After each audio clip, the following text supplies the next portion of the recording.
This is Shruti and welcome back to my channel all about stocks. Discuss करते हैं आज market में क्या हुआ।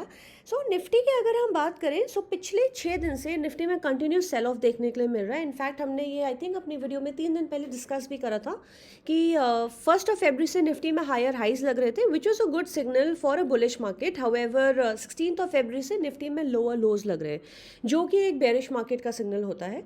एंड 27 जनवरी की जो हमारी ये कैंडल है ये एक बहुत बड़ी कैंडल थी एंड इसका सपोर्ट बहुत इंपॉर्टेंट था निफ्टी के लिए। हाउएवर आज निफ्टी ने ओपनिंग ही इस सपोर्ट के आसपास दी है। ये सपोर्ट भी हमारा नल एंड वाइड हो गया था। बट लेट्स डिस्कस कि हमारे कल के लेवल्स क्या हो सकते हैं।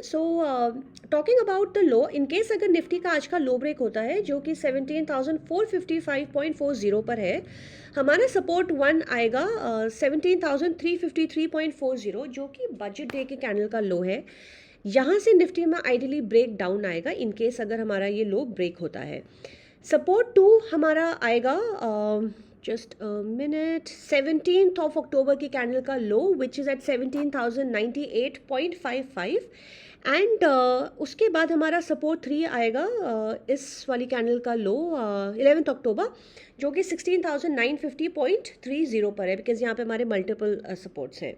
एंड यहाँ तक निफ्टी के आने की चांसेस हैं बिकॉज निफ्टी में थोड़े से गैप्स छूटे थे। वेरी हाई चांसेस की मार्केट इस गैप्स को फिल करने के लिए यहाँ तक आ सकती है। नाउ इन केस अगर हमारा आज का जो ओपन प्राइस है अगर वो ब्रीच होता है 17,574.65, निफ्टी का R1 होगा हमारी इस कैंडल का हाई 17,653.90, हमारा R2 रहेगा 17,772.50 एंड सपोर्ट R3 रहेगा 17,924.90। Just there's one piece of advice that I'd like to share. As traders हमारा I think मैंने ये multiple times कहा है कि as traders हमारे दिमाग में कभी भी bear और bull नहीं होना चाहिए because as traders we need to ensure कि market ऊपर जाए या नीचे जाए हमारा पैसा बनना ज़रूरी है and that is the only reason why levels are so important in the market. अगर हमारे पास exactly अपनी support और resistance होगी तो हमको exactly पता होगा कि हमारी market कहाँ तक और ऊपर या नीचे जाने की possibility है यहाँ से। Now let's move on to Bank Nifty. Bank Nifty, one second, I'll quickly zoom in for you. Okay, Bank Nifty के अगर हम आज के चार्ट देखें, आज की कैंडल देखें, this is a dodgy candle. Ideally bank Nifty में अगर आज का लो करता है नेक्स्ट हमारा जो सपोर्ट है वो हमारा 30 जनवरी की कैंडल का लो है। हाउएवर इन दोनों कैंडल्स में बहुत ज़्यादा डिफरेंस है नहीं। अगर आइडियली अगर हमारा आज का लो करता है तो बैंक निफ्टी में ब्रेक डाउन तो मोर और लेस यहीं से आ जाएगा बट स्टिल हम लोग एक लो को और कंसिडर कर सकते हैं। लेट्स से अगर हमारा आज का लो ब्रेक होता है जो कि 39,600.25 पर है, हमारा सपोर्ट 1 आएगा 39,419.80 एंड उसके बाद हमारा सपोर्ट 2 आएगा 39,146.70 एंड सपोर्ट 3 आएगा 38,437.95। However, there's one thing I'd like to show you. 17 अक्टूबर को मार्केट में एक ब्रेकआउट आया था। ये एक W पैटर्न की फॉर्मेशन थी जहाँ से I am so sorry let me quickly show this again. Okay, ये एक W पैटर्न की फॉर्मेशन हुई थी फ्रॉम 23 सितंबर। यहाँ से नीचे आई मार्केट, फिर ऊपर गई, फिर थोड़ा सा नीचे आई एंड देन यहाँ पर W का हाई ब्रेक हुआ था। तो यहाँ पर 17 अक्टूबर को मार्केट में ब्रेकआउट आया था एंड जिस लेवल पर ब्रेकआउट आया था मार्केट ने आज एग्जैक्टली उसी लेवल पर सपोर्ट लिया है। That is the reason I से कि इन केस अगर आज का हमारा लो ब्रेक होता है तो आईली ब्रेक डाउन यहीं पर आ जाएगा but we will still consider these levels because this is a very big candle. And in case अगर हमारा आज का हाई ब्रीच होता है जो कि 40,147.80 पर है, हमारा R1 आएगा 40,529.25 पर, हमारा R2 आएगा इस कैंडल का हाई 40,811.65 पर एंड हमारा R3 आएगा 40,946.20 पर। प्लीज़ लेवल्स को आप ज़रूर ध्यान में रखें बिकॉज लेवल्स के बिना मार्केट में काम करना is almost next to impossible. Now, few stocks that I would like to discuss. This is a sell recommendation. Bharat forge को अगर हम देखें तो भारत फोर्ज एक अपनी आई मीन इस रेंज में चल रहा था, समवेयर बिटवीन 830 से लेकर अप्रॉक्सीमेटली 8 अप्रॉक्सीमेटली 900 के लेवल पर, right. So this is way 900 is. So इसी लेवल में बार बार ऊपर नीचे कर रहा था भारत फोर्ज. एंड इवेंचुअली आज हमारा इसका लो ब्रीच हो चुका है. एक बार पहले ब्रीच हुआ था ना, आज दोबारा इसका लो हमारा ब्रीच हो चुका है. सो इन केस अगर आज के क्लोज प्राइस से भारत फोर्ज नीचे जाता है 830.15. सो अगर भारत फोर्ज यहाँ से नीचे जाकर थोड़ी देर सस्टेन करता है, हमारा फर्स्ट टारगेट रहेगा 811.65, जो कि हमारी 15 फरवरी का लो है. एंड हमारा टारगेट 2 आएगा 25 अक्टूबर के कैंडल का लो, जो कि 775.35 है. This is a scenario in case अगर भारत फोर्ज हमारा फ्लैट खुलता है या थोड़ा सा 2-3 रुपये ऊपर नीचे खुलता है. इन केस अगर भारत फोर्ज बहुत बड़ा गैप डाउन खुले, इन दैट सिनेरियो हम वेट करेंगे कि भारत फोर्ज इस लो को ब्रेक करे, 811.65 वाले लो को ब्रेक करे. एंड देन हमारा नेक्स्ट टारगेट भारत फोर्ज का 775.35 रहेगा. Now, another stock that I have is Adani Enterprises. Adani Enterprises की बात हमने कल भी करी थी एंड आज स्टॉक में बहुत ज़्यादा मूव देखने के लिए नहीं मिला है.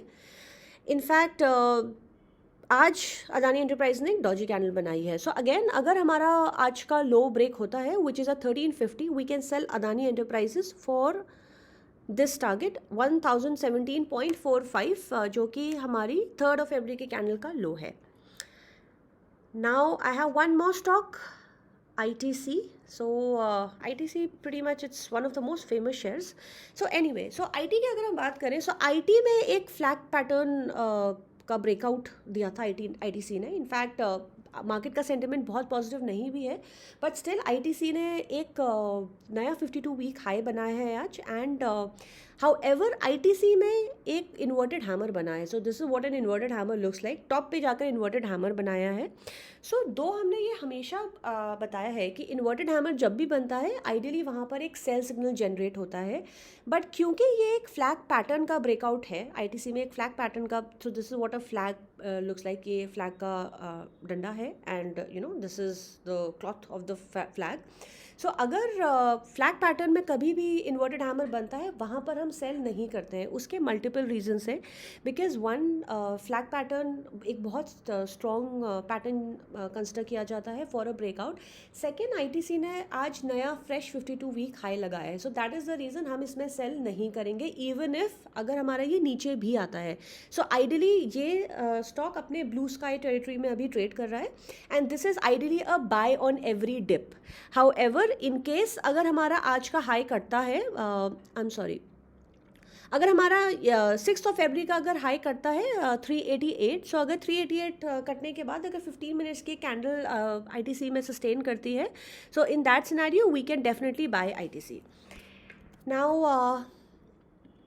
Persistent, I think Persistent Systems की बात मैं बहुत बार कर चुकी हूँ. Multiple times I have talked about this stock because as I have said multiple times that I personally trade a lot in mid cap IT. उसका रीज़न ये है कि मिड कैप IT एक दिन में बहुत अच्छे मूव्स देता है एंड इसमें मार्जिन भी मिल जाता है, as an futures are available. I personally don't trade in options but yes futures are available.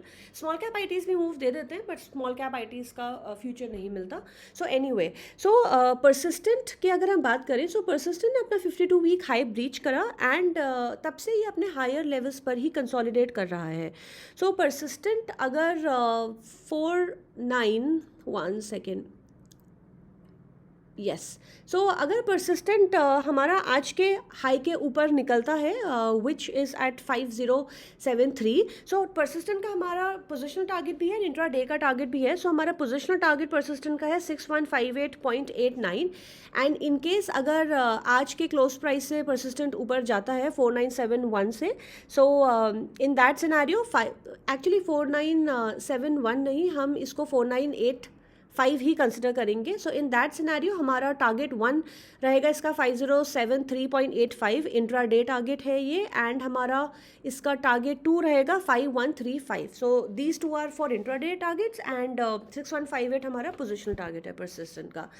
Now, another stock that I'd like to talk about, actually, I don't really want to talk about this stock, but मैं सिर्फ और सिर्फ एक learning देना चाहती हूँ आपको कि जिस दिन कोफोर्ज में एक बहुत मेजर सेल ऑफ देखने के लिए मिला था, बिकॉज आई थिंक उस दिन एक बल्क डील हुई थी जिसकी वजह से मिड कैप आईटी में काफ़ी उस दिन सेल ऑफ देखने के लिए मिला। आई मीन बहुत ज़्यादा तो नहीं, कोफोर्ज में काफ़ी अच्छा सेल ऑफ आया था, बट बाकी स्टॉक्स में भी सेल ऑफ आया था।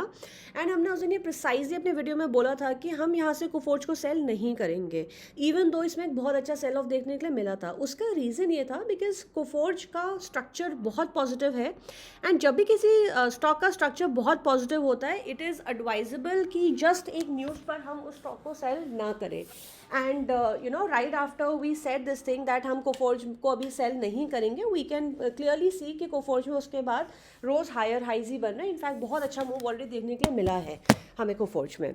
And another stock, Ion Exchange, I'd like to talk about. So Ion Exchange हमने I think 14 February की वीडियो में दिया था, एंड हमने इसका फर्स्ट टारगेट दिया था 3350. So today is 23rd February, so merely 9 days. I think it's been approximately 6 or 7 trading sessions, and आज हमारा इसका टारगेट ऑलरेडी अचीव हुआ है 3350. So in case if anybody is still holding on to this stock, हमारे इसके next targets हैं, one second, okay. सो इन case अगर इसके लिए हमें फिबोनाची करना पड़ेगा, एंड इसका हमारा टारगेट है 3450 एंड 3550, एंड हम इसमें अपना स्टॉप लॉस ट्रेल कर सकते हैं 3275 पर। So that is all for today, and I'd just like to give this learning to my viewers that stock market में बहुत सारे exceptions होते हैं, you know, more than rules there are exceptions in stock market. जैसा मैंने आपको एक exception आज बताया कि हमारा flag pattern के breakout में even though एक inverted hammer बना है, तब भी stock को sell नहीं करेंगे. So there are a lot of exceptions, and ये exceptions हमको with time and with experience ही समझ में आते हैं. In fact, it has taken me a lot of time to understand these exceptions. So you know, it is best कि हम दिन पर दिन अपनी लर्निंग करते रहें, and I just like to inform my viewers that you know, please focus on learning instead of following someone blindly कि हम किसी स्टॉक को क्यों बाय करें या क्यों सेल करें। अनटिल एंड अनलेस आपके पास लॉजिक नहीं है किसी भी स्टॉक को बाय या सेल करने का, it does not make sense to enter into that particular script. So because you know, I do know there are a lot of YouTubers जो अपना PNL दिखाते हैं। आइडियली ये सेबी से अलाउड भी नहीं है अपना PNL दिखाना, and you know that is best to lure people to follow them, but until and unless you know, you don't have a logic as to why buy a stock or why sell a stock, I request you please do not enter into that script, because उससे अगर आपको reason ही नहीं पता किसी stock में enter करने का, the chances of losing your capital are very high, and it is very important कि हम अपना कैपिटल सेफगार्ड करके रखें। And just one more thing I'd like to tell that अभी मार्केट हमारी जिस रेंज में ट्रेड कर रही है, ये लॉन्ग टर्म इन्वेस्टर्स के लिए बहुत अच्छी रेंज है for you know investing, because I think we have discuss this before also. Long term investment के लिए कोई भी time, you know, every time is a good time, because हम किसी भी स्टॉक का बॉटम प्रिडिक्ट नहीं कर सकते। So end of course you know, for a long term investor, अगर आपने आज एक स्टॉक में पैसे डाले, लेट्स से कल वो स्टॉक 5% नीचे गिर गया, so you know, you will again be very scared. So any time is a very good time to invest for long term. However for short term traders या जो पोजिशनल ट्रेडिंग करते हैं, it is best that we work on levels, and the market is extremely volatile, it is best to book profits जैसे हमें profits आए, and please please please levels पर ज़रूर काम करें, because that is the only thing जो market में हमारी चलती है। So that is all for today. Thank you so much for watching me, and just a request, please आप वीडियो को लाइक करें एंड शेयर करें। इवन इफ अगर आप नहीं देखते हैं या आप स्टॉक मार्केट नहीं करते, इफ़ यू नो समवन जो करते हैं, आप प्लीज़ उनके साथ वीडियो को शेयर करें, because I am very very sure हमारी वीडियोस देखने से लोगों को, अगर आपको कोई लॉसेस होते हैं तो वो लॉसेस होना आपको कम हो जाएंगे। I am sure about that, because I do explain everything with logics. I don't give any haywired you know levels और एनी स्टॉक्स। मैं हमेशा हर चीज़ लॉजिक के साथ एक्सप्लेन करती हूँ, and we have also seen the results as well, right? So and also please do subscribe to the channel, because I do make shorts as well, so उससे आपको कोई भी important notification miss नहीं होगी। So thank you so much, and thank you for watching me, and have a good day. Bye bye.